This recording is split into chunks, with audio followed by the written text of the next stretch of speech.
Hello, I'm going to take you on a walk round the back of our cottage garden.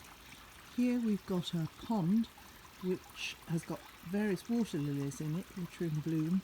Unfortunately we have to have the pond netted because otherwise the herons come and eat all our goldfish for supper. Moving round, there are steps with a pergola above, and we've got a few big pots here with things like acers and hostas.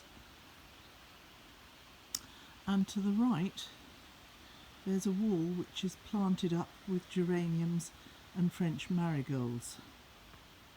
This big pot of geraniums actually managed to last from last year, so we're really pleased that that survived. Moving to the top of the steps, you can see that we've got our vegetable garden here.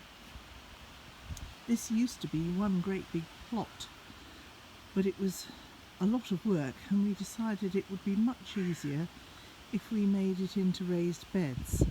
So a few years ago we made all these raised beds and we had to fill it with 11 tonnes of topsoil, and you truly find out who your friends are when you have that much topsoil to shovel from the front of the house to the back. So we're very grateful to all those people who helped. Just here we've got a courgette patch which is just beginning to produce nicely. You can see there are flowers and the courgettes taking off on them.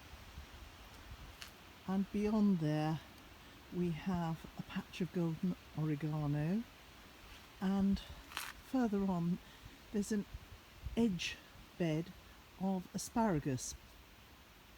It's not very big, but it's hugely productive. We get between 16 and 20 pounds of asparagus from it each year, but we stop picking the asparagus on Midsummer's Day, which is the traditional time to stop picking, and let the plants go to fern. They're very pretty actually, and that means that they can feed themselves and develop into good producing asparagus plants for next year. On this bed here we have carrots on my left, and also we've got some onions and some parsnips. There's a fruit cage in this particular raised bed.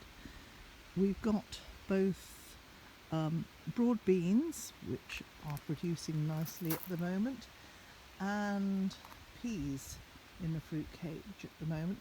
They don't actually need this sort of protection, but later on we're planning to put cabbages and purple sprouting broccoli in, so that will need protection from both the birds and from insects.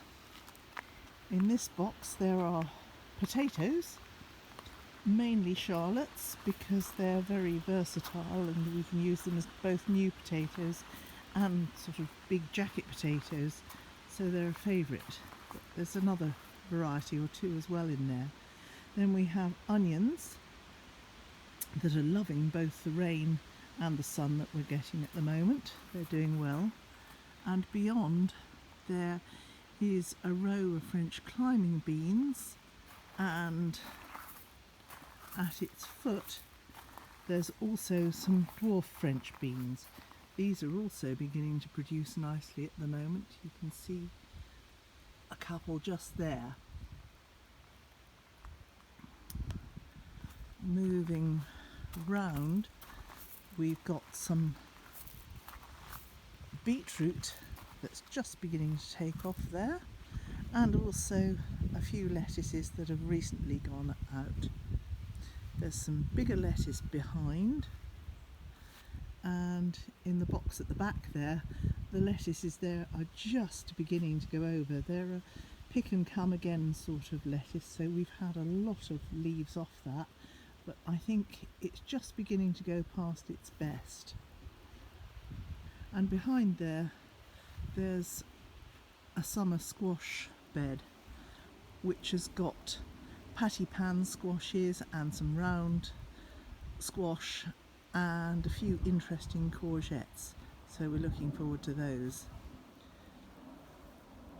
At the end of this section we have a small greenhouse. It's rather elderly and it's actually moved house to get here, but we use this for cucumber plants because they like quite warm and humid conditions, and as you can see the cucumbers are beginning to come along nicely. Once they start forming their fruit they just go for it and keep producing, and so I expect there'll be so many we'll have to give some away. So that's a final look at our vegetable garden. I hope you've enjoyed it.